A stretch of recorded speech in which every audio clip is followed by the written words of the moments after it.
जी आप कहते हैं कि धन वैभव यश ये सब संसारिक माया है, किंतु बिना इसके ये समाज में शांति नहीं मिलती। यदि प्रभु का मोह जिनके पास है वो शांत है?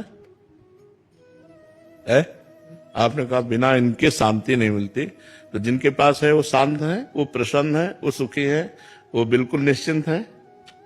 समाज में इनके बिना उतना सम्मान नहीं मिलता, उसका अभाव लगता। इस बात की भी हम काट करते हैं, बाबा जी लंगोटी लगा के घूमते हैं, जो जितना बैरागी होता है संसार उसी को सम्मान करता है। आप बोलो, समाज किसको सम्मान करता है? किसी करोड़पति के आगे दंडवत कभी हुए हो? और बाबा जी के आगे दंडवत होते हो कि नहीं?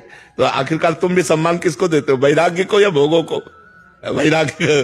तो ये हमारी एक सोच बन गई है, वो झूठी समाज है, ये झूठा जगत है।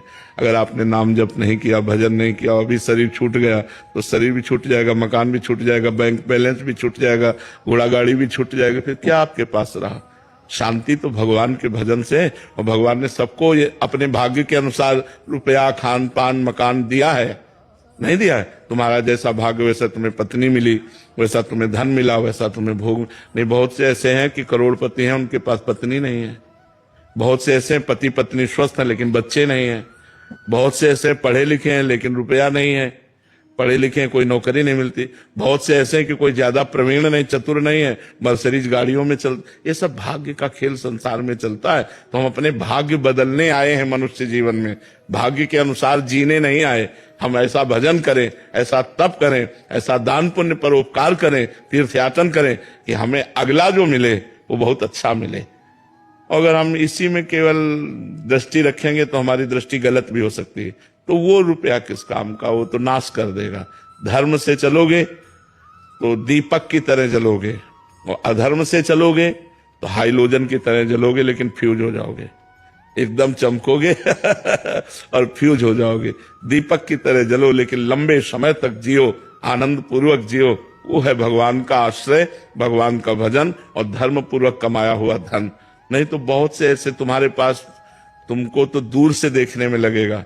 सुखी वही है जो भगवान का आश्रय लिए है और धर्म से चल रहा है, नाम जप कर रहा है, वो चैन की रोटी खाता है, वो आनंद से सोता है, वो निश्चिंत रहता है। जो पाप कर्म करता है वो भयभीत रहता है, दिमाग ही भयभीत कर देता है। ज्यादा पाप कर्म हो जाए तो आपका दिमाग ही आपको नष्ट करवा देगा। पाप बढ़ जाए और अंदर इतना निगेटिव विचारों की जाल बिछ जाते हैं कि जीना मुश्किल हो जाता है। अंदर की सोच से, बाहर सब बढ़िया है लेकिन अंदर की सोच उसको खोखला किए दे रही है, अब वो अपने को ही नष्ट कर लेता है। तो बच्चा, हम कहते हैं भगवान से मांगो कि साईं इतना दीजिए जामे कुटुंब समाए, मैं भी भूखा ना रहूं और साधु न भूखा जाए।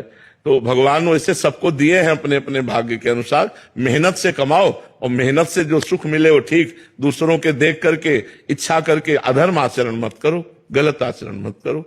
सम्मान भगवान के भजन से मिलता है बच्चा। आज आप आए हो तो किस लिए आए हो? क्या मकान देखने आए हो, या धन देखने आए हो, या वैभव देखने आए हो?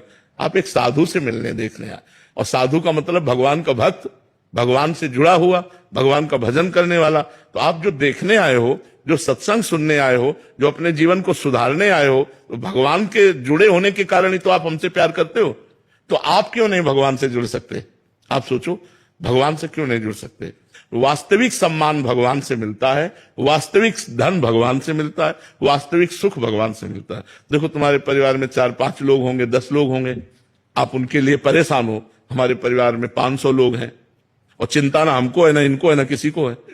चिंता किसी को नहीं है और व्यवस्था बहुत प्रभु कर लेते हैं। ये बात जानते हो? यही बात जलाना चाहते हैं। देता है मालिक, दे रहा है। तो हमें लगता है यदि हम मालिक से लेना चाहें और धर्म पूर्वक चलें, मेहनत तो हमको भी करनी पड़ती है, मेहनत इनको भी करनी पड़ती है, लेकिन वो दिखाने वाली नहीं है। साधना ये भी कर रहे हैं, साधना हम भी कर रहे हैं, और ये हम आपसे बात कर रहे हैं, हम अपनी ड्यूटी निर्वाह कर रहे हैं। हमारी पेमेंट मालिक देता है, हम तुमसे पेमेंट नहीं लेते। तो हमारा मालिक पेमेंट देता है, लेकिन वो बड़ा रईस है तो बड़ी पेमेंट देता है। काम छोटा, पेमेंट बड़ी। अब ये छोटे लोगों की नौकर बनोगे तो पेमेंट छोटी मिलेगी, बड़े के बनोगे तो बड़ी पेमेंट मिलेगी। तो इसलिए हमें लगता है बड़े के बनो।